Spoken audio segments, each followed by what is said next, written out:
का डेरा छोड़कर एक दिन पहुंचूंगा मैं अनंत घर। गाऊंगा खुशी से वहां जय गान, क्लेशों पर जयवंत होकर। दुनिया का डेरा छोड़कर एक दिन पहुंचूंगा मैं अनंत घर। गाऊंगा खुशी से वहां जय गान, क्लेशों पर जयवंत होकर।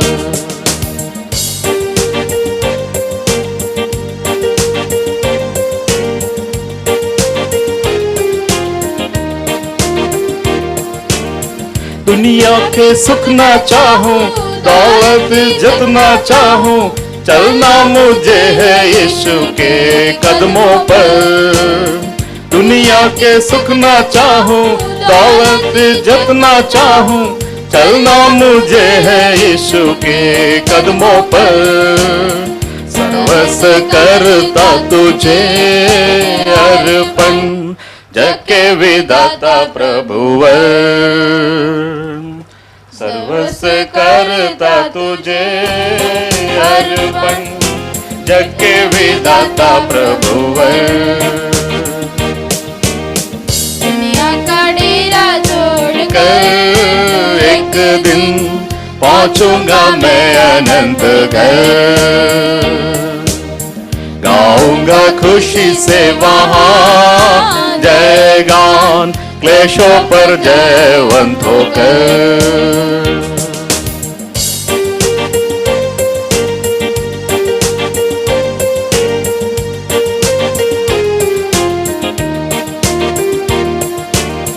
नफरत से मेरे अपने, मुझसे अपना मुंह मोड़े, टुकरा के मुझको गैरों की तरह। नफरत से मेरे अपने, मुझसे अपना मुंह मोड़े, टुकरा के मुझको गैरों की तरह। अपने प्रभु की बाहों में जल्द ही रहूंगा मैं हर पल। अपने प्रभु की बाहों में जल्द ही रहूंगा मैं हर पल। दुनिया का डेरा छोड़कर एक दिन पहुंचूंगा मैं अनंत घर। गाऊंगा खुशी से वहां जय गान, क्लेशों पर जयवंत होकर।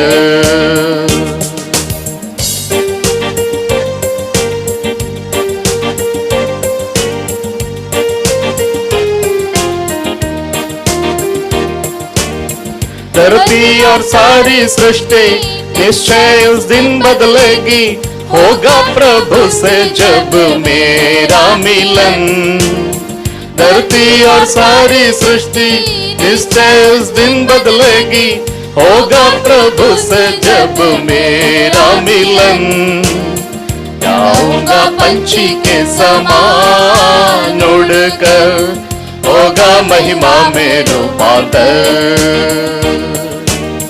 जाऊंगा पंछी के समान उड़कर, होगा महिमा में रूपांतर। दुनिया का डेरा छोड़कर एक दिन पहुंचूंगा मैं अनंत घर। गाऊंगा खुशी से वहां जय गान, क्लेशों पर जयवंत होकर।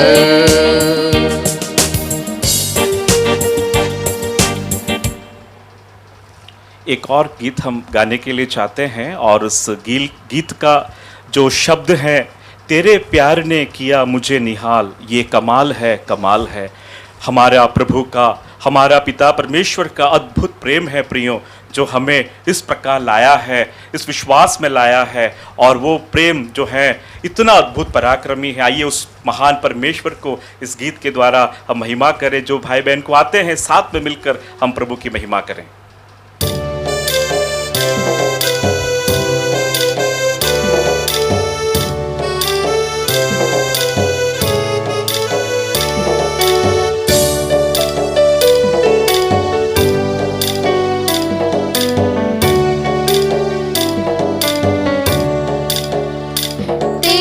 प्यार ने किया मुझे निहाल। ये कमाल है कमाल है कमाल। चाल से ताकि हो गई तबाह। ये कमाल है कमाल है कमाल। तेरे प्यार ने किया मुझे निहाल। ये कमाल है कमाल है कमाल। ये कमाल है कमाल है कमाल। ये कमाल है कमाल है कमाल।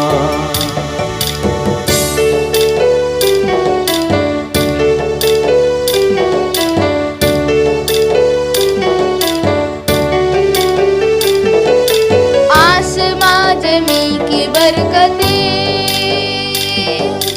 यीशु मसीह में दी तूने। वादे सारे यीशु में और आमीन के साथ दी है। तुझ में हो गया दुनिया कंगाल। ये कमाल है कमाल है कमाल। ये कमाल है कमाल है कमाल। ये कमाल है कमाल है कमाल।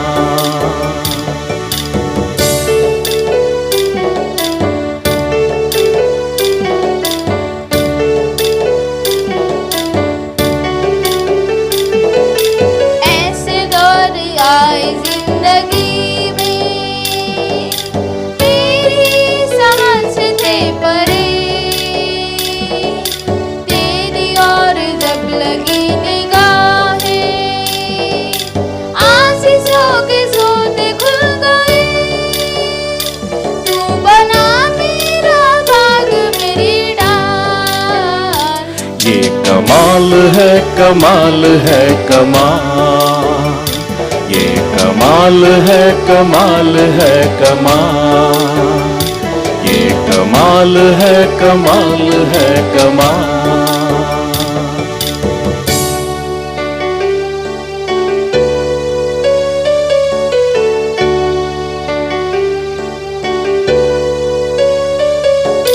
युक्तियाँ जो की मेरे लिए वो है मेरे लाभ के लिए। मेरी वित्ती और समझ से बढ़ के तूने आजू में है कि मैंने देखा तेरे हाथ का जला। ये कमाल है कमाल है कमाल। ये कमाल है कमाल है कमाल। ये कमाल है कमाल है कमाल।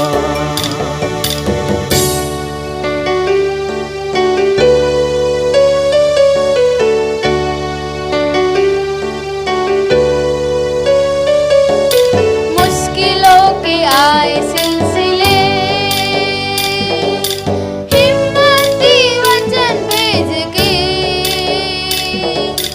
दरवाजे बंद जब हुए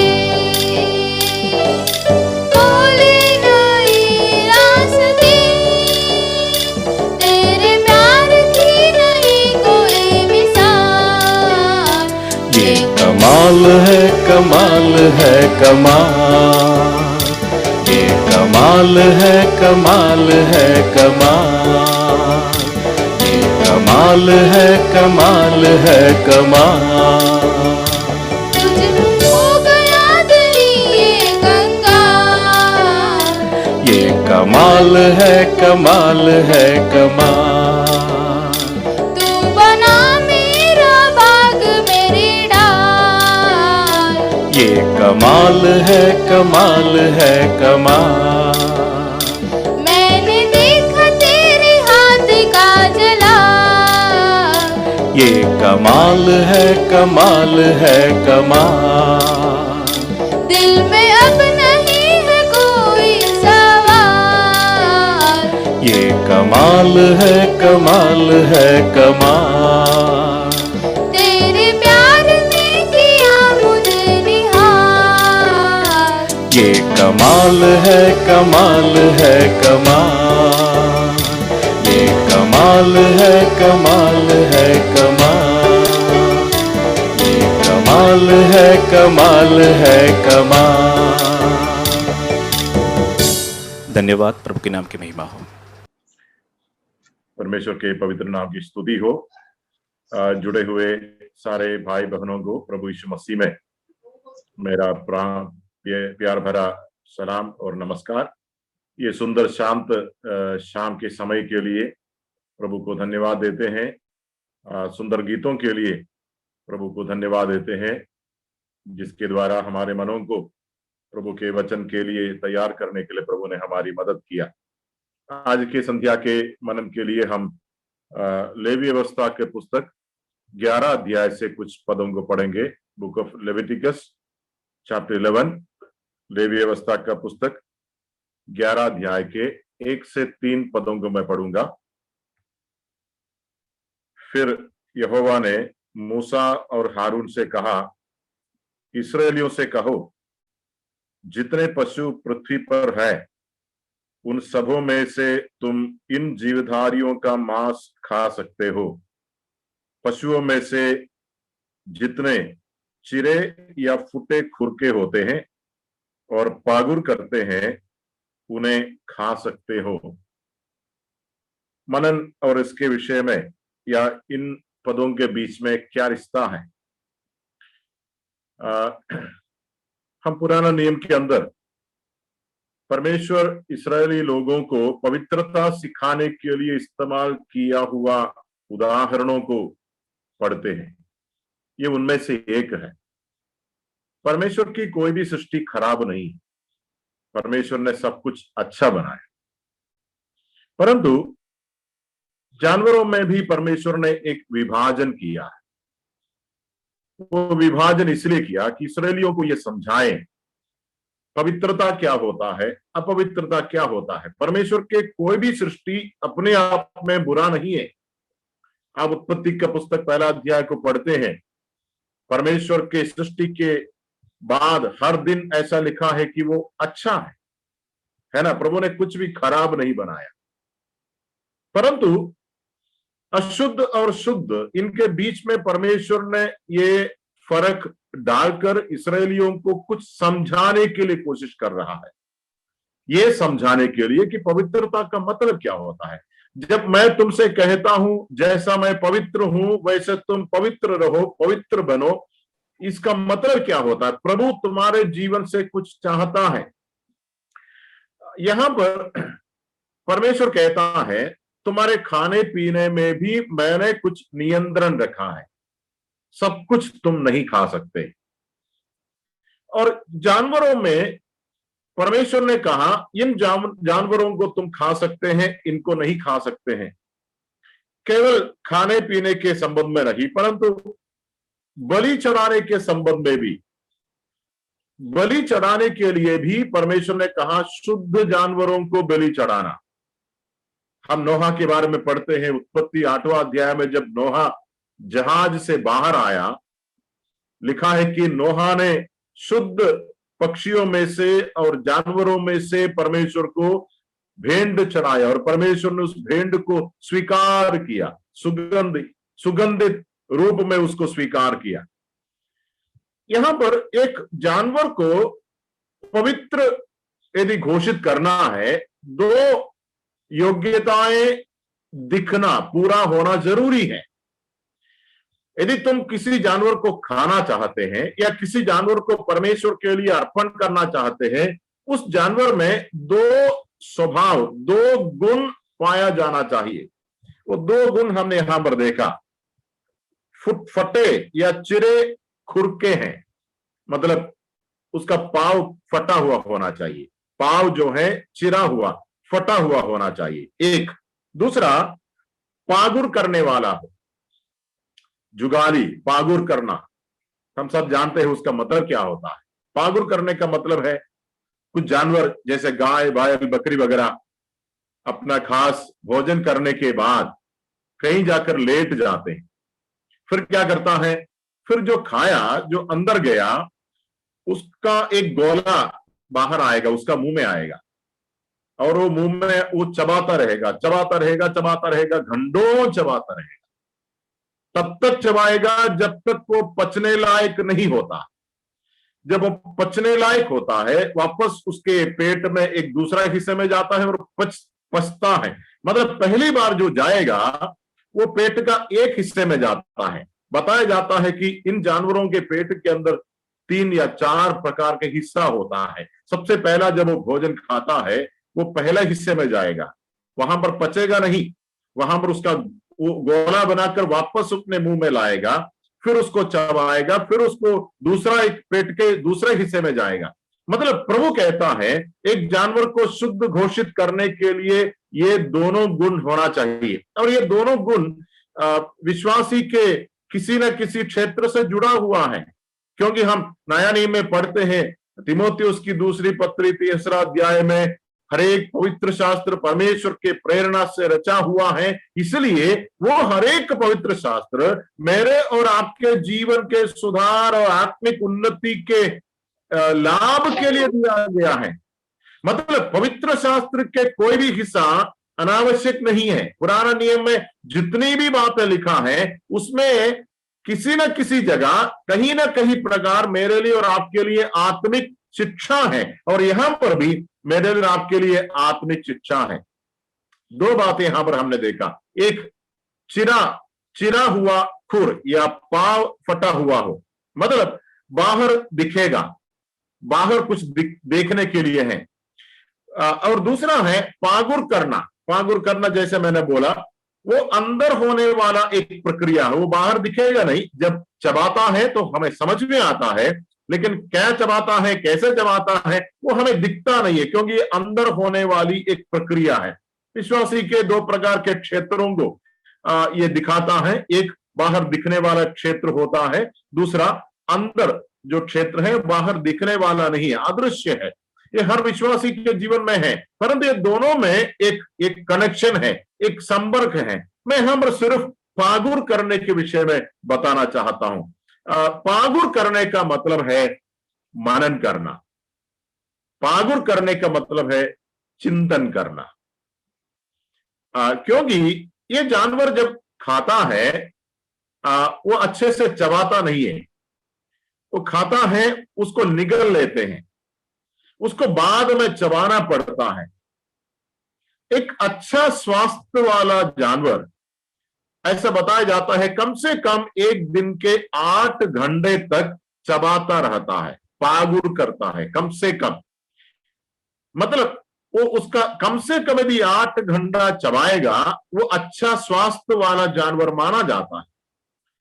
जानवरों की किसानी करने वाले लोगों को ये बहुत बड़ी चिंता की बात होता है, मेरा जानवर ये चबाता है कि नहीं, पागुर करता है कि नहीं।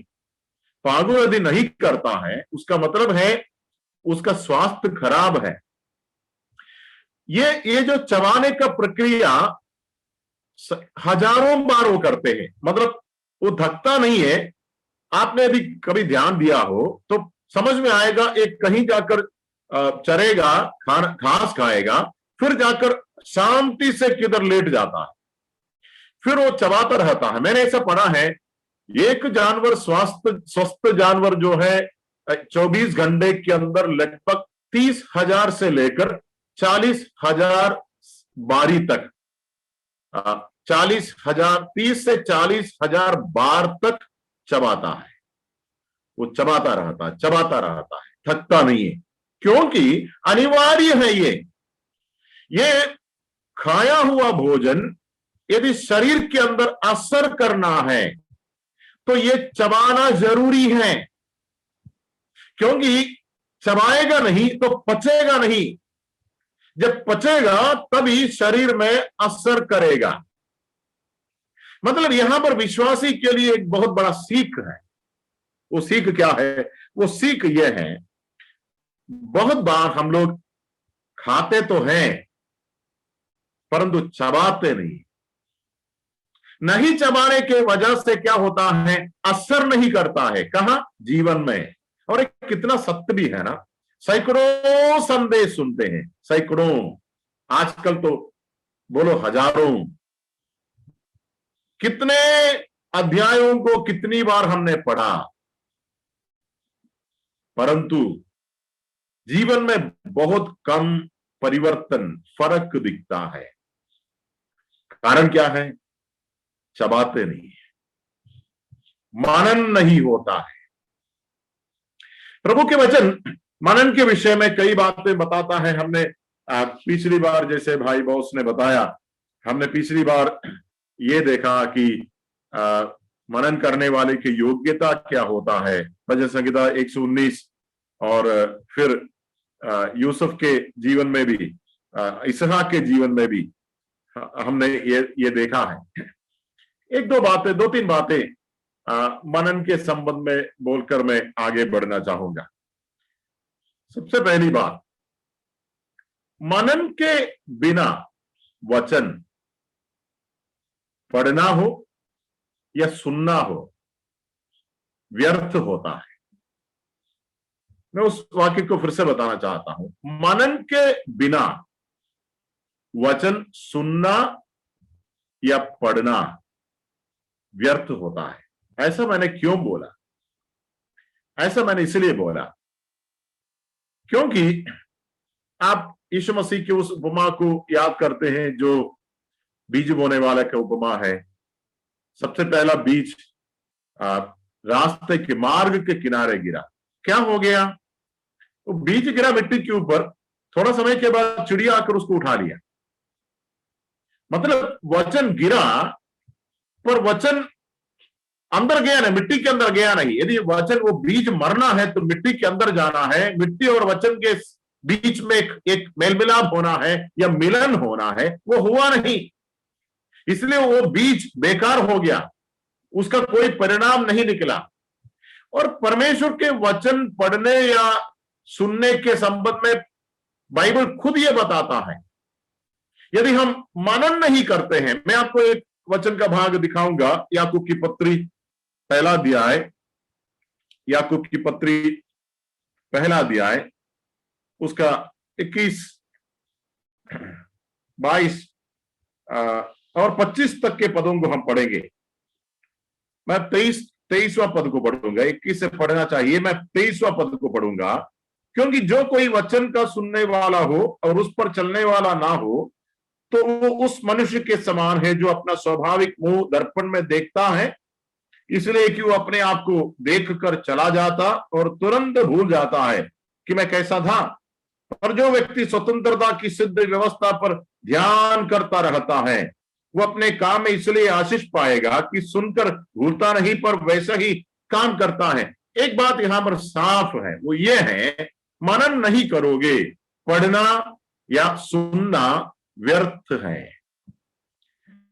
ऐसा क्यों लिखा है, ऐसा क्यों बोला? क्योंकि यहां 24वां पद में आपने ध्यान दिया है, वो अपने आप को देखकर चला जाता है और तुरंत भूल जाता है, तुरंत भूल जाता है। ये मेरे और आपके बारे में लिखा। देखो, आपने 1 अध्याय पढ़ा, क्या होता है? अध्याय पढ़ा, जैसे बाइबल बंद कर दिया तुरंत भूल जाता है क्या पढ़ा। क्या ये सही नहीं है? आपने एक संदेश सुना एक शाम के समय, वो संदेश के बाद आमीन हो गया, तुरंत भूल गया क्या संदेश था। उसका कारण क्या है? उसका कारण यह है, हम लोगों ने आत्मिक सभा को कुछ घंटों के लिए सीमित रखा। मतलब हम लोगों ने आत्मिकता को भी कुछ घंटों के लिए सीमित रखा। जैसे पहले हम लोग रविवार को इकट्ठे होते थे, आजकल हो नहीं पाते थे। रविवार को इकट्ठे होते थे, वो रविवार के इकट्ठे होने का 2, 2.5, 3 घंटे का समय जो है, उस समय को हमने अलग रखा। अलग रखा मतलब यह है, हमको लगता है उतने समय में हमें आत्मिक होना चाहिए। शुरुआत का गीत या शुरुआत की प्रार्थना से लेकर आखिरी आमीन तक जो कुछ भी होता है आत्मिक सेवा है। आखिरी आमीन समाप्त हो जाता है, फिर जैसे मैंने पहले भी बताया, हमको लगता है कि छुट्टी मिल गया। फिर वो जो माहौल है वो एकदम बदल जाता है। फिर हम एक नए माहौल में प्रवेश करते हैं। आमीन के बाद माहौल बदल जाता है। जब माहौल बदल जाता है, जो कुछ भी आपने वचन सुना वो भूल जाता है, फिर हमारी बातचीत का विषय बदल जाता है। हम एकदम इधर कुछ बातें हुआ, लेकिन 5 मिनट के अंदर हमारा बातचीत का विषय बदल गया। फिर हम दुनिया के कचरों के बारे में बात करते हैं, दुनिया के फालतू चीजों के ऊपर हम लोग बात करते हैं। उसका परिणाम क्या होता है? उसका परिणाम यह होता है, आपने 10 मिनट पहले जो वचन सुना है ना, वो आप भूल गए। जब आप फालतू बातें उसके ऊपर आ गया, वो वचन का कोई असर नहीं होता है। हंसी मजाक मौज मस्ती में माहौल एकदम बदल गया, असर नहीं करता है ये। और ये बिल्कुल सत्य है, ये बिल्कुल सत्य। बहुत बार विश्वासियों में वचन का असर इसलिए नहीं होता है। यहां पर याकूब क्या कहता है? याकूब कहता है ये तुरंत भूल जाता है। मैं एक वचन आपको दिखाना चाहूंगा, हग्गई के पुस्तक, हग्गई का पुस्तक पहला अध्याय, हग्गई का पुस्तक पहला अध्याय 6वां पद। तुमने बहुत बोया परंतु थोड़ा काटा, तुम खाते हो परंतु पेट नहीं भरता, तुम पीते हो परंतु प्यास नहीं बुझती, तुम कपड़े पहनते हो परंतु गर्माते नहीं। और जो मजदूरी कमाता है वो अपनी मजदूरी की कमाई को छेद वाली थैली में रखता है। छेद वाली थैली, जैसे आपने पैसा डाल दिया तुरंत नीचे गिर गया। ये एक आत्मिक अनुभव है, एक आत्मिक हालात है जो हर विश्वासी के साथ हो सकता है। और इसके लिए उपाय क्या है? उपाय तो प्रभु का वचन कहता है। मुझे याद नहीं, शायद पिछली बार मैंने आपको बताया कि नहीं, हम 23वां भजन संहिता पढ़ते हैं ना, 23वां भजन संहिता, 23वां भजन संहिता के शुरुआत के पदों को थोड़ा देखिए। वहां पर चरवाहे और भेड़ के बीच में एक उत्तम उदाहरण, रिश्ता दिखाता है। यहोवा मेरा चरवाहा है। और वहां पर दाऊद कहता है वो मुझे हरी हरी चराइयों में, हिंदी में लिखा है बैठाता है। मेरे पास मलयालम ट्रांसलेशन है, मलयालम ट्रांसलेशन में लिखा है वो मुझे हरी हरी चराइयों में लिटाता है, लिटाता है। हरी हरी चराइयों में लिटाएंगे क्यों? अरे हरी हरी चराइयों में चरना चाहिए ना, हरी हरी चराइयों में घास खाना चाहिए, हरी हरी चराइयों में लेटेंगे क्यों? यहां पर एक चिंता करने वाले चरवाहे का बुद्धि है। वो चरवाहे को मालूम है मेरे भेड़ को चरना है, घास खाना है, पर मेरे भेड़ को घास खाने के बाद लेटना है। क्यों? क्योंकि जब लेटेगा तब पागुर करेगा। पागुर करना जरूरी है, केवल खाने से नहीं होगा, पागुर करना जरूरी है। वो नहीं करेगा, उसका खाना हजम नहीं होगा, हजम नहीं होगा तो उसके शरीर के लिए वो काम नहीं करेगा। देखो, चिंता करने वाला परमेश्वर की चिंता क्या है? तभी तो इस पिछले दिनों में हमने पढ़ा, परमेश्वर इस ध्यान या मनन शब्द जो है कई बार प्रभु ने इस्तेमाल किया। और प्रभु चाहता है कि प्रभु के भेड़ पागुर करे, केवल खाना नहीं परंतु पागुर करना है। तुम चिंतन करो, तुम मनन करो। मैं एक वचन आपको दिखाऊंगा, यहोशू का पुस्तक पहला अध्याय में, यहोशू का पुस्तक पहला अध्याय में यहोशू को प्रभु क्या बोलता है। पहला अध्याय का 7 और 8 पदों को आप पढ़ोगे।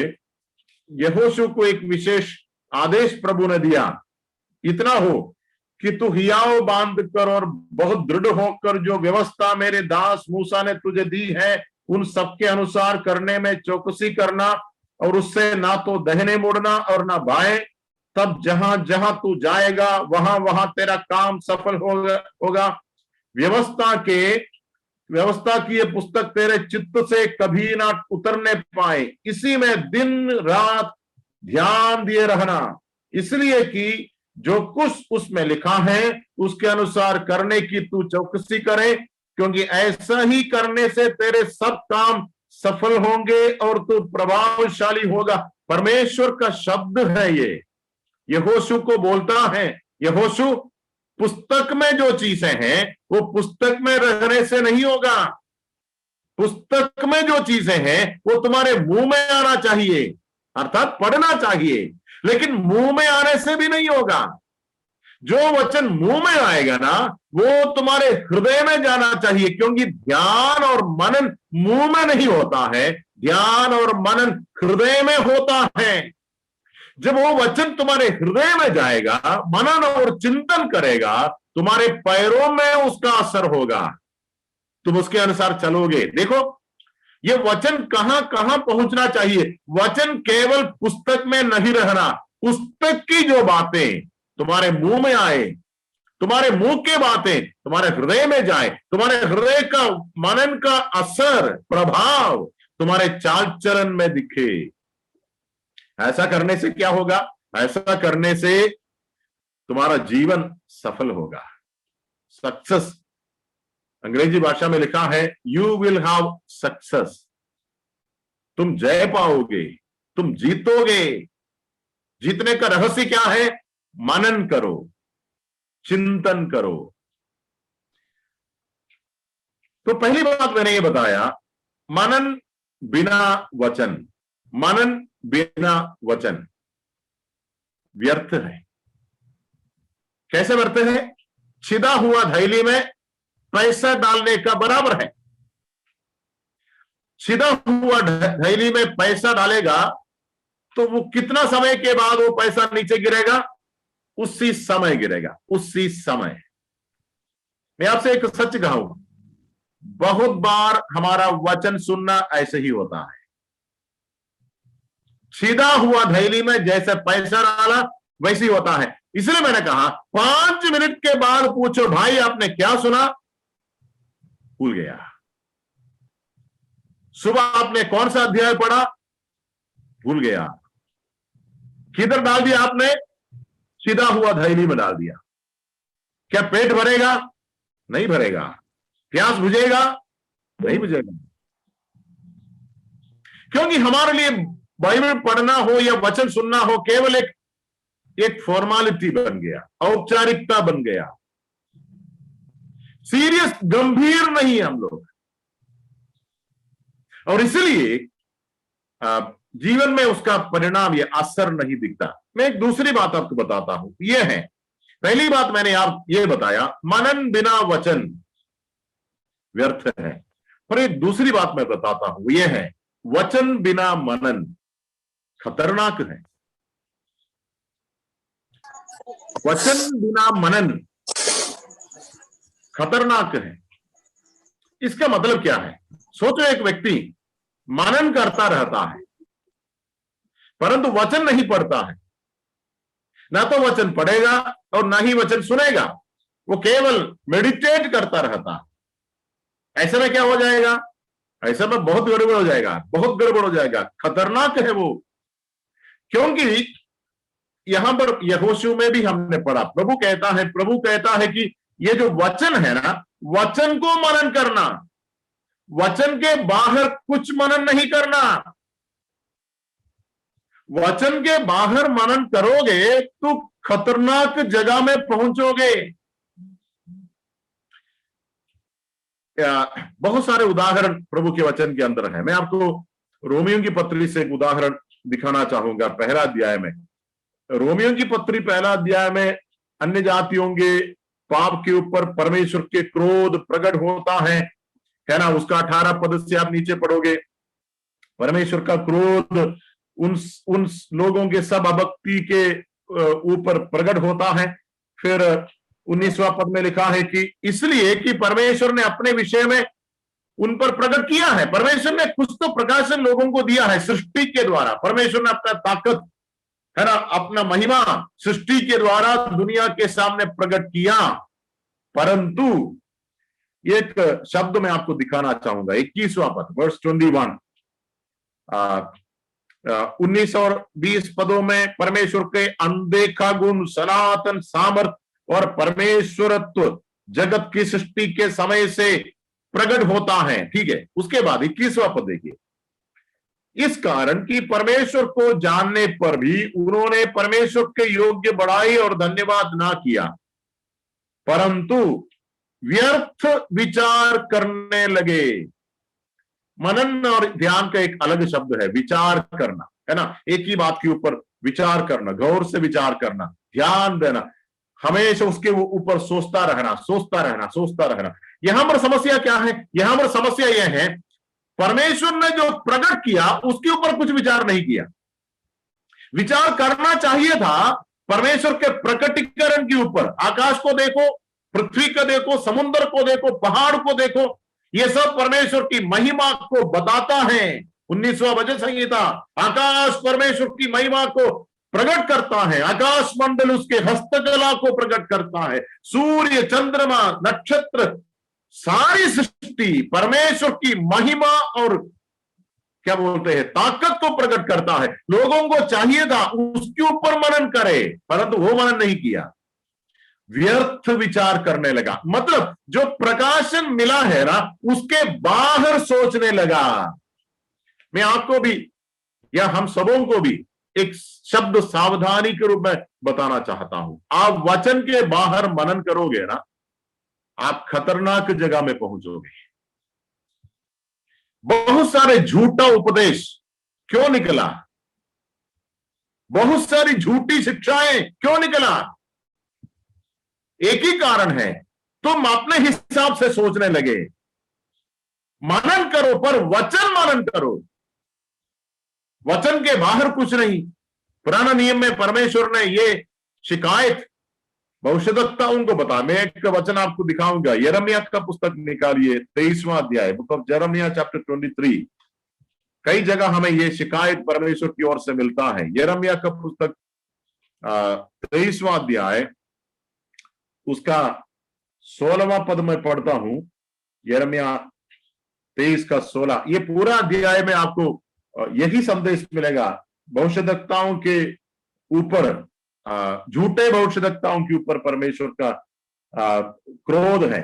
सेनाओं के यहोवा ने तुमसे यो कहा है, इन भविष्यद्वक्ताओं की बातों की ओर जो तुमसे भविष्यवाणी करते हैं कान मत लगाओ, क्योंकि ये तुमको व्यर्थ बातें सिखाते हैं। ये दर्शन का दावा करके यहोवा के मुख की नहीं, अपनी ही मन की बातें कहते हैं। देखो, वचन मनन नहीं करने का खतरा यह है, तुम अपनी ही बातें कहोगे, यहोवा की बातें नहीं।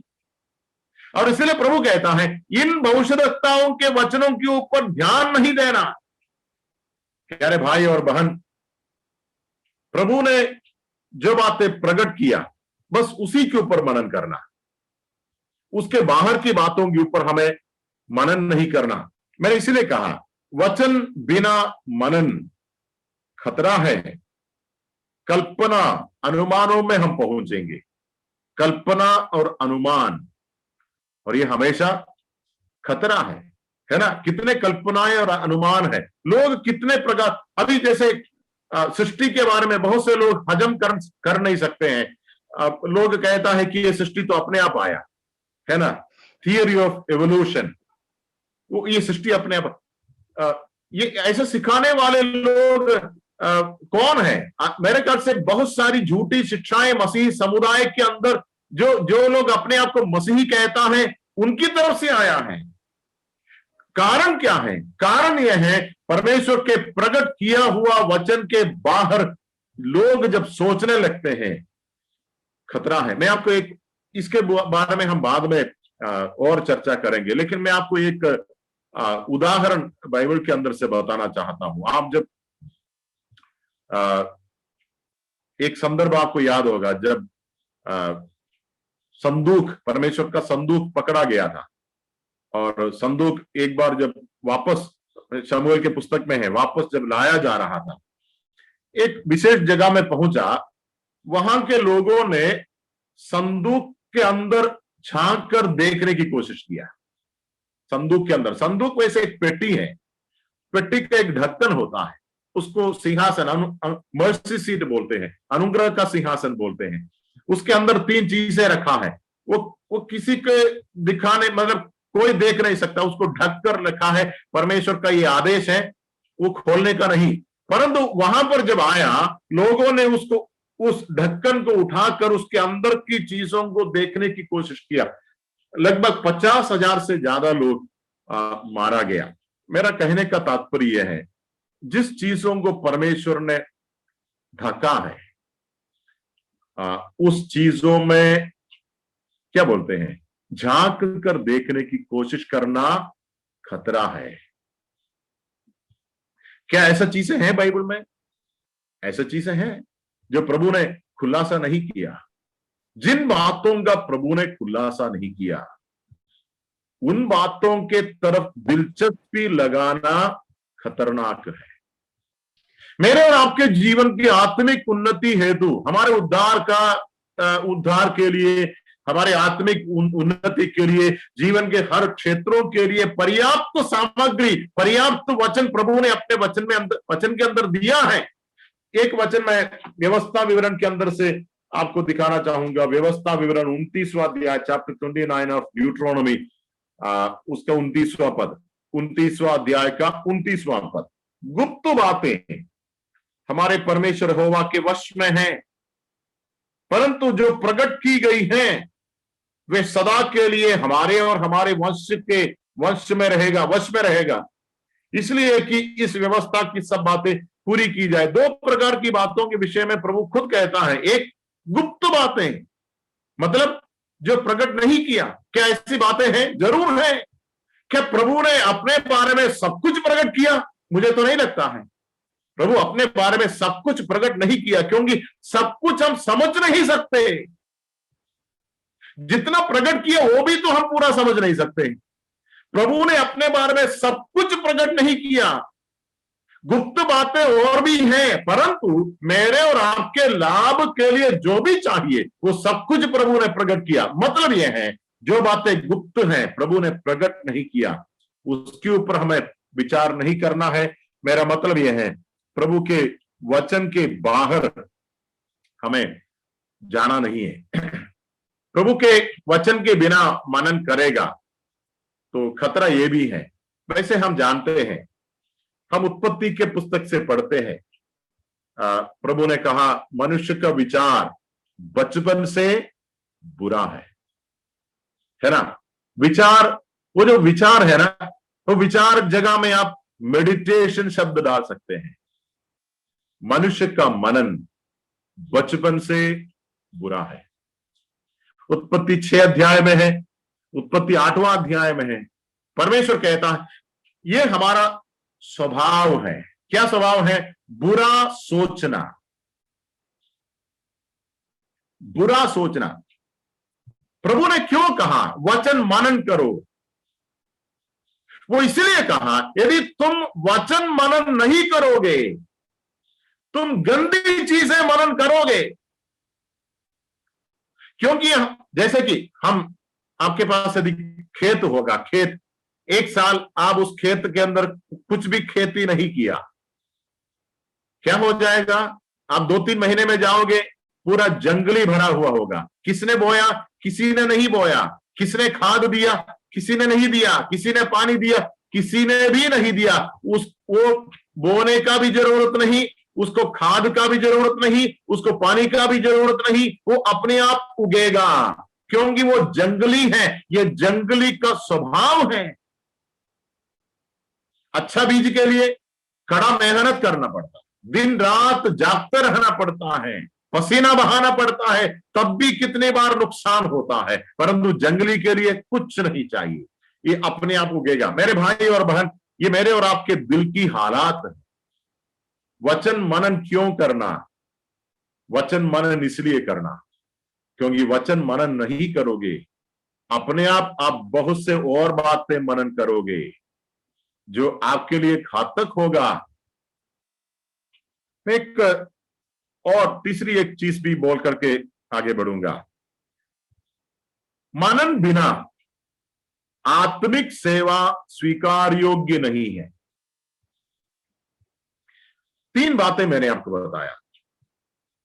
मनन बिना वचन व्यर्थ है, वचन बिना मनन खतरनाक है, फिर मनन बिना किसी भी प्रकार की आत्मिक सेवकाई स्वीकार योग्य नहीं। उसका कारण है, वो कारण हम देखेंगे बाद में, परंतु मैं एक वचन आपको दिखाना चाहूंगा।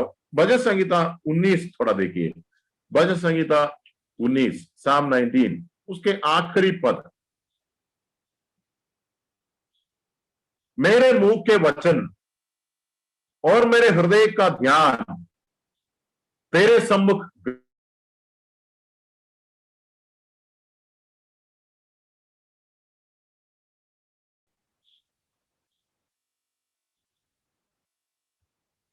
ठीक है। 14वां पद है, भजन संहिता 19 का 14 है। यहां पर आपने ये दोनों शब्द ध्यान दिया है, मुंह का वचन और हृदय का ध्यान, ये जुड़ा हुआ होना चाहिए। ग्रहण योग्य तब होगा जब मुंह का वचन और हृदय के ध्यान के बीच में तालमेल होगा। आपको याद होगा, सबसे पहले परमेश्वर को आराधना करने वाला व्यक्ति था कैन। हाबेल के बारे में बाद में लिखा है, सबसे पहले कैन के बारे में लिखा है। कैन लाया, फिर हाबेल लाया, पर लिखा है कैन और उसके बलिदान को परमेश्वर ने स्वीकार नहीं किया, ग्रहण नहीं किया। कारण क्या होगा? कारण यह होगा क्योंकि उसका बलिदान और उसके हृदय के बीच में तालमेल नहीं था। उसका हृदय दुष्ट था। यूहन्ना की पत्री में हम पढ़ते हैं 3 अध्याय में, हाबेल दुष्ट था, पर उसने अर्पण तो किया जरूर। मतलब यह है उसका अर्पण जो है और उसका हृदय, उस दोनों के बीच में तालमेल नहीं था। हृदय बुरा होने के बाद भी आप अर्पण कर सकते हैं। आपका मुंह का वचन या आपके कोई भी आत्मिक सेवकाई परमेश्वर के सामने ग्रहण योग्य तब होगा जब वो ध्यान से या मनन से निकलता हो। हृदय का ध्यान, क्या हृदय का ध्यान जरूरी है? भजन संहिता 45 थोड़ा देखिए, 45 45वां भजन संहिता, बहुत ही एक मनन का भजन है ये। उसके शुरुआत के पदों को आप जब पढ़ोगे, मेरा हृदय एक सुंदर विषय की उमंग से उमंड रहा है। यह है मनन, चिंतन, मेडिटेशन। यह है मेरा हृदय एक सुंदर विषय की उमंग से उमंड रहा है। जो बात मैंने राजा के विषय में रची है उसको सुनाता हूं। मेरी जीभ निपुण लेखक की लेखनी बनी है। देखो, ये आराधना करने वाला एक व्यक्ति का जीवन है। मेरा जुबान चलने से पहले मेरा हृदय उमंड रहा है। सुंदर एक विषय मेरे हृदय के अंदर ऐसे मनन हो रहा है। मनन के परिणाम यह है कि वो मनन मेरे जुबान से बाहर निकल रहा है। वो है मेरी आराधना, है ना। उसका अगला पद में क्या लिखा है? दूसरा पद में, तू मनुष्यों की संतानों में परम सुंदर है, तेरे ओठों में अनुग्रह भरा हुआ है। कौन कहता? आराधना करने वाले एक व्यक्ति मनन के परिणाम स्वरूप ये कहता है, परमेश्वर यीशु मसीह तू मनुष्यों के संतानों परम सुंदर है। पर ये कहां से निकलता है? ये मनन का परिणाम है। मनन का परिणाम होना चाहिए। जैसे कि एक विश्वासी का हृदय टंकी है, टंकी, पानी का टंकी। विश्वासी का जुबान एक नल है, नल। और आराधना और प्रार्थना कहां से आना चाहिए? आराधना और प्रार्थना हृदय के मनन से आना चाहिए। और जो आराधना और प्रार्थना मनन से नहीं आता है वो ग्रहण योग्य नहीं है। मैं एक और वचन आपको दिखाऊंगा, 63वां भजन संहिता 63, भजन संहिता 63, उसका 5 और 6 पदों को पहले मैं 5 और 6 पढ़ूंगा, उसके बाद 6 और 5 पढ़ूंगा। उसका एक कारण भी है। मेरा जीव मानो चर्बी और चिकने भोजन से तृप्त होगा और मैं जय जयकार करके तेरी स्तुति करूंगा। जब मैं बिछौने पर पड़ा तेरा स्मरण करूंगा, तब रात के एक एक पहर मैं तुझ पर ध्यान करूंगा। असल में वो थोड़ा सा उसका स्ट्रक्चर ऐसा होना चाहिए, छठवां पद उसका वो पहले आना चाहिए, जब मैं बिछौने पर पड़ा तेरा स्मरण करूंगा, और रात के एक एक पहर में तुझ पर ध्यान करूंगा। फिर पांचवा पद आना चाहिए, तब मेरा जीव मानो चर्बी और चिकने भोजन से तृप्त होगा, और मैं जय जयकार करके तेरी स्तुति करूंगा। मैं ये वचन मैंने इस प्रकार इसलिए पढ़ा क्योंकि मैं मलयालम बाइबल पढ़ता हूं, और वो मलयालम बाइबल में ये क्रम ऐसा दिया है, छठवां पद पांचवी में आया है और पांचवा पद छठवीं की जगह में आया है। मतलब वो पांचवा पद जो है मनन का परिणाम है। मैं रात में बिछौने में पड़ा तेरा स्मरण करूंगा, एक एक पहर जब मैं तुझ पर ध्यान करूंगा। उसका परिणाम क्या होता है? उसका परिणाम यह है कि मेरा जीव मानो चर्बी और चिकने भोजन से तृप्त होता है, और मैं जय जयकार करके तेरी स्तुति करूंगा। मतलब ये जय जयकार की स्तुति मेरे मनन का परिणाम है, हृदय से निकलता है।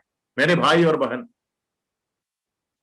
ये प्रभु का क्रम है, ये प्रभु चाहता है हमारी आराधना मनन से हो, मनन चिंतन।